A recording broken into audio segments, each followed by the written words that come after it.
नमस्कार, मैं अश्विनी। 7 दिन से राजस्थान की आंगनबाड़ी कार्यकर्ता महिला बाल विकास के दफ्तर के बाहर आंदोलन कर रही है। इनमें से कई भूख हड़ताल पर हैं। ऐसे हालात में महकमे के मंत्री या अधिकारी का क्या रुख होना चाहिए? आज सवाल आंगनबाड़ियों का है। क्या आंगनबाड़ियों की तस्वीर बदलने का दावा हर सरकार चुनाव से पहले करती है, तो फिर क्यों नए चुनाव के लिए इस मुद्दे को जैसे के तैसे छोड़ दिया जाता है? सवाल ये भी है कि क्यों आंगनबाड़ी कार्यकर्ताओं को नियमित नहीं किया जा सकता, या फिर उनकी सेवानिवृत्ति की आय पर फैसला नहीं लिया जा सकता, या फिर कहें गर्मी या फिर सर्दियों की छुट्टियां आंगनबाड़ी की इन महिला कार्यकर्ताओं को अध्यापकों की तरह क्यों नहीं मिल पाती? 4 सूत्रीय मांगों को लेकर आखिर क्या है सरकार की मजबूरी? बात होगी इस पहलू पर। साथ ही जानेंगे आंगनबाड़ियों में काम करने वाले कर्मचारियों की परेशानी। देखते रहिए बिग फाइट लाइव में बातचीत का सिलसिला जारी रहेगा।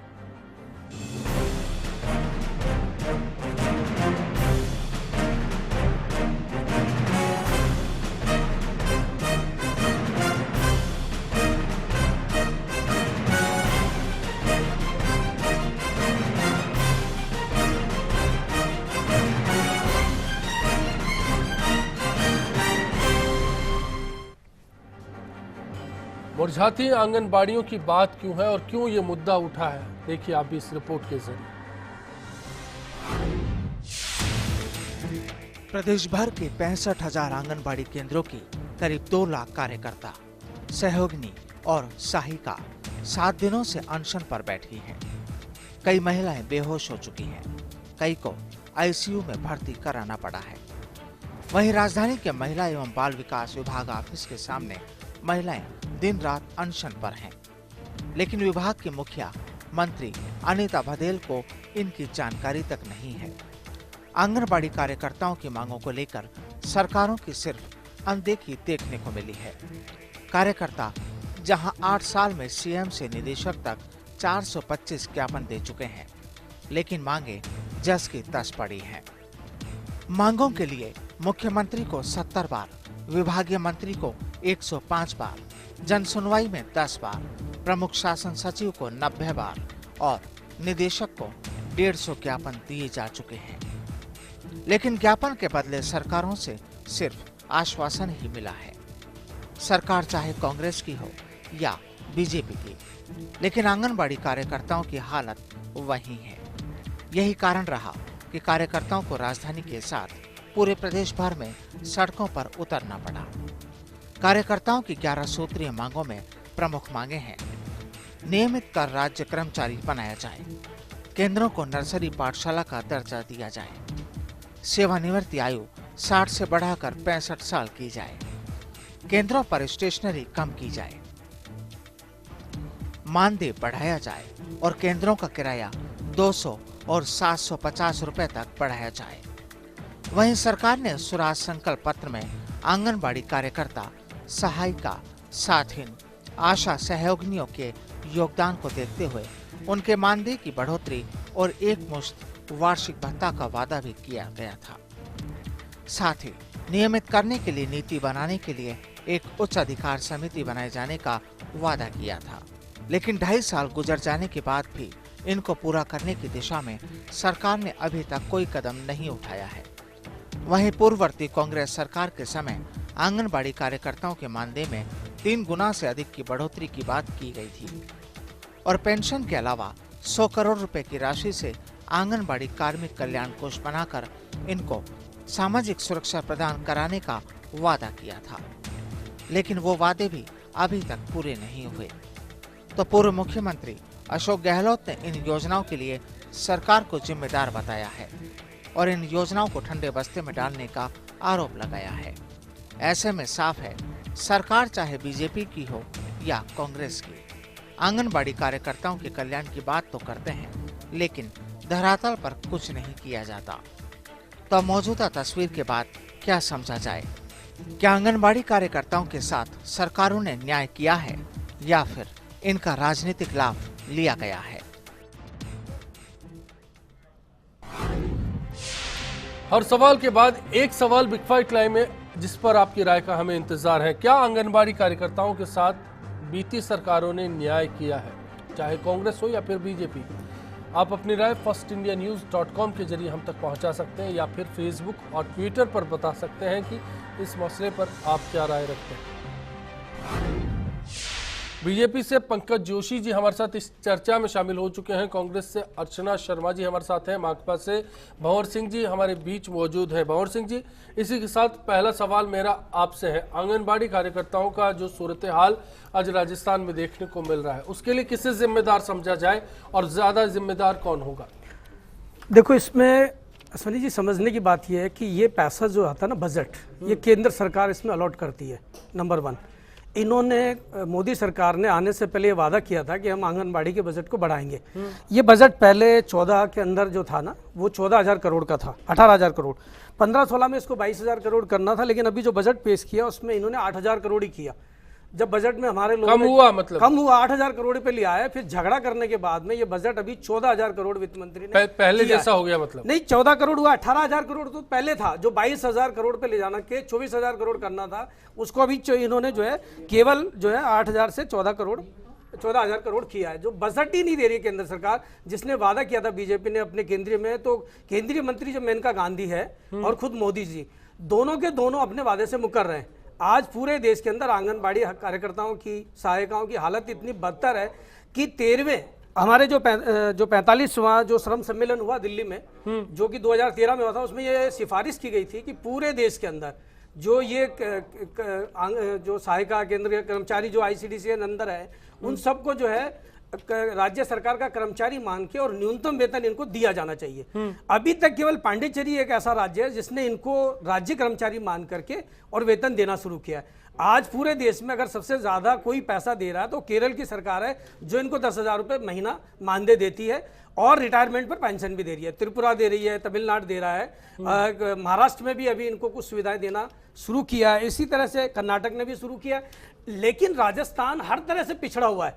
हमारे यहाँ कुपोषण की यह हालत है कि राजस्थान सबसे बैकवर्ड स्थिति में है। सरकार को इसके ऊपर बहुत ध्यान देने की जरूरत है। आंगनबाड़ी कार्यकर्ता जो इस काम के लिए नियुक्त है, उनको वो काम नहीं करवा के और 50 तरह के काम करवा रहे हैं। लेकिन जो आंगनबाड़ी कार्यकर्ताओं का मुख्य काम है कुपोषण से लड़ना, महिलाओं के लिए उनको दवा। भंवर सिंह जी, आपकी बात का इशारा समझूं तो फिलहाल जो आंदोलन है वो काफी पहले शुरू हो जाना चाहिए था, लेकिन देर आए क्योंकि अब जो है सब्र चलते हुए सालों हो गई। अभी हमने दिल्ली में जो है, मैं आपको बता दूं कि हमने 15 फरवरी 16 को 50,000 आंगनबाड़ी कार्यकर्ताओं ने दिल्ली में प्रदर्शन किया है, और अभी 11 जुलाई को 16 को CIT जो है हमारा संगठन है CPM का, वो फिर बड़ा प्रदर्शन करने जा रही है। और 2 सितंबर 2016 को राष्ट्रव्यापी हड़ताल में आंगनबाड़ी कार्यकर्ता फिर भाग लेंगे, इसी मांग को लेकर कि न्यूनतम वेतन 18,000 रुपए लागू इन पर भी किया जाना चाहिए, इनको राज्य सरकार का कर्मचारी माना जाना चाहिए। अभी आप देखो राजस्थान की पोजीशन बहुत बदतर है इस मामले के अंदर।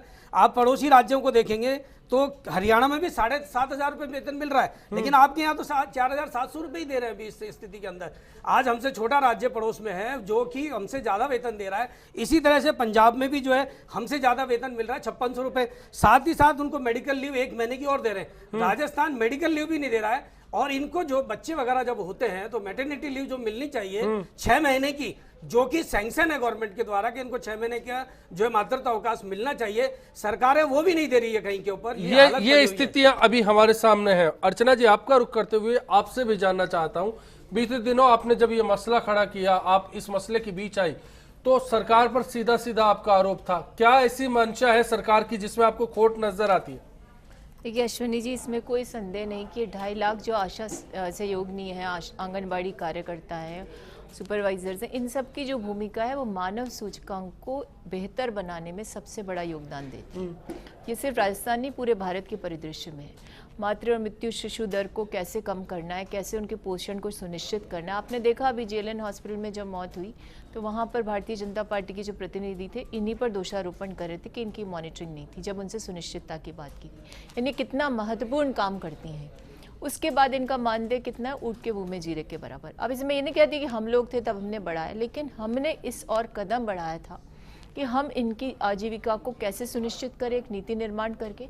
इनके उस समय जब ये उम्र के उस पड़ाव पर होंगी जो इसको कह सकते हैं कि जब इन्हें सामाजिक सुरक्षा की बहुत ज़्यादा आवश्यकता हो, यानी सेवानिवृत्त होने के बाद, मानदेय से मुक्त होने के बाद इनके लिए पेंशन कोष का गठन किया गया। 100 करोड़ का पेंशन कोष था जिसे यूपीए गवर्नमेंट ने स्वीकृति प्रदान की थी, जिसमें केंद्र सरकार का अंशदान और राज्य सरकार का अंशदान मिलकर के इनके सहयोग से इनके पेंशन की सुनिश्चितता होती। इसके साथ ही एक ऐसे कोष का निर्माण किया गया था जो इनके टर्मिनली इल होने पर इनके इलाज में काम आता। लेकिन ये आंगनबाड़ी कार्यकर्ता कांग्रेस को भी बराबर का भागीदार मानते हैं उनके आज के हालात के लिए। देखिए, कांग्रेस को भागीदार मानते हैं ऐसा कहीं नहीं था। इन्होंने जब आंदोलन किया 7 दिनों तक निरंतर मैं इनके बीच गई। इन्होंने मुखर होकर कहा कि पिछली गवर्नमेंट ने हमारे लिए नीति निर्माण करके हमारे जीवन की सुरक्षा को सुनिश्चित करने का काम किया था, और यदि इस सरकार ने आते उस पर रोक लिया। सबसे बड़ी विडंबना देखिए, जो बात यूपीए गवर्नमेंट ने प्रधानमंत्री के सिग्नेचर के बाद अप्रूव हो चुकी हो, जिसे कि राज्य सरकार ने अनुमति दे दी और स्वीकार करके आत्मसात किया, उसको इन्होंने प्रतिबंधित किया। और मंत्री सदन के पटल पर कहती है कि हमारी कोई ऐसी योजना नहीं जिसमें मानदेय बढ़ाने की बात हो, और ऊपर से इनको कहा गया कि तुम तो वो काम करिए जो आ बैल मुझे मार करने वाले। यानी आपकी कैसी संवेदना है, आपको जानकारी नहीं है संचार के युग में कि यहाँ कोई आंदोलन भी हो रहा है। तो मेरा ये कहना है अश्विनी जी, ये बहुत संवेदनशील मुद्दा है। ये इनको जो अभी जो बता रहे थे भंवर सिंह जी, वो कह रहे थे कि इनको मानदेय बिल्कुल कम मिलता। सही बात है, मैंने भी इसको स्टडी किया डीपली, जब 6-7 दिन इनके साथ मैं रही। इनको तो एक कैदी जो कि पूरी तरह से कुशल माना जाता है, उसको जो मानदेय मिलता है काम करने पर, वो तक नहीं मिल रहा। तो ये गंभीर विषय है। आऊंगा मैं, फिर आऊंगा इसी मुद्दे को लेकर आऊंगा। उससे पहले पंकज जी, एक सवाल आपसे भी है। मंत्री को पता नहीं है सरकार सो रही है, या फिर महकमे के अधिकारी ऐसा है जो चाहते नहीं कि कुछ बदले? देखिए अश्विनी जी, अभी खुद जो है कांग्रेस की जो है मीडिया पर्सन है, उन्होंने खुद ने स्वीकार किया कि हमने खाली नीति निर्धारण की। देखिए, किसी भी चीज़ का नीति निर्धारण करने के साथ साथ आप बजट अलोकेशन और बजट की व्यवस्था यदि आप करके चलेंगे तो निश्चित रूप से वो कोई ऐसी चीज़ नहीं कि आप नहीं करेंगे। तो ये जो चीज़ें हैं कि खाली आपने नीति निर्धारण की, उसके लिए एक छोटा सा आपने बजट किया, लेकिन देखिए जैसे ही भारतीय जनता पार्टी की सरकार आई और जो उनसे वादे किए थे, जिस तरीके की स्थिति आर्थिक स्थितियाँ बनी थी, उसमें भारतीय जनता पार्टी ने इनके मानदेय में वृद्धि की, और जो चीज़ें थी उनकी जो अदर मांगे हैं उन पर भी लगातार भारतीय जनता पार्टी की सरकार जो है विचार कर रही है, और उन पर ये बात कर रही है कि भाई कौन कौन सी चीज़ें जो हैं, क्योंकि जिस तरीके की प्रदेश की आर्थिक स्थिति है और आर्थिक स्थिति जो छोड़ करके गए हैं, उन स्थिति को देखते हुए निश्चित रूप से जो है इस पर विचार किया जा रहा है कि कितनी चीज़ें हम दे सकते हैं और किस किस तरीके से इनका जो है सहयोग हम कर सकते हैं। उस पर लगातार जो है मॉनिटरिंग कर रहे हैं और लगातार लिखा भी है, और इनको बार बार आश्वासन भी दिया है, और मेरे ख्याल में आने वाले टाइम पर जो है चीज़ देखने को मिलेगी। लेकिन जो अर्चना जी ने कहा और जो भंवर सिंह जी ने कहा, उस बात से मैं ये समझना चाहता हूं पंकज जी कि क्या सरकार इस दिशा में काम कर रही है? क्योंकि लगता नहीं है, वरना दिल्ली में प्रदर्शन नहीं होता। 7 दिन से यहां पर भूख हड़ताल तक शुरू कर चुके हैं आंगनबाड़ी कार्यकर्ता है, लेकिन कोई पूछने नहीं गया। नहीं, देखिए अश्विनी जी, मैं दो चीज़ें बड़े साफ से देखिए, कहना और करने में काफ़ी डिफरेंसेज है। जिस तरीके से अर्चना जी कह रहे हैं कि हमने किया, देखिए आज कोई भी चीज़ें हो, शायद सरकार ये मानती है कि कोई भी जो चीज़ें हैं, शायद फंड जो है वो हमारे लिए, हम जैसा अलॉट करेंगे वो कर देंगे। देखिए ये जो फंड है बेसिकली एक तरीके से सरकार जो है ट्रस्टी है, और सरकार सभी लोगों का जो फंड है उसको डिस्ट्रीब्यूशन करती है। जिस तरीके के हालात पिछली बार बने, मैंने कहा कि सबसे बड़ा जो आज की डेट के अंदर प्रदेश के ऊपर जो सबसे बड़ा जो हालात हैं वो है बेसिकली प्लान्ड एक्सपेंडिचर में इंटरेस्ट का बर्डन। मतलब आप देखिए कि जितनी पूरे स्टेट की सैलरीज हैं उनसे 1.5 गुना जाकर के ब्याज है, और उस ब्याज का 85% खाली एक जो है इलेक्ट्रिसिटी का जो है उस ब्याज के ऊपर है। तो मैं कह रहा हूं कि जो स्थितियां बनी हैं उनको कंट्रोल करने के लिए जिम्मेदार कौन है, और उसका सरकार देखिए उसका हश्र क्यों आंगनबाड़ी कार्यकर्ता? देखिए मैं ये कह रहा हूं, अर्चना जी आता हूं मैं, हमारे साथ अब कुछ ही देर में एकीकृत कर्मचारी महासंघ की संगठन मंत्री सावित्री शर्मा भी जुड़ने वाली है। ब्रेक लेंगे, ब्रेक के बाद उनको भी जोड़ेंगे। साथ ही अर्चना जी का जो पहलू है, भंवर सिंह जी भी कुछ कहना चाह रहे हैं, जानना चाहेंगे कि पंकज जी की बातों के बाद इन दोनों की क्या राय है।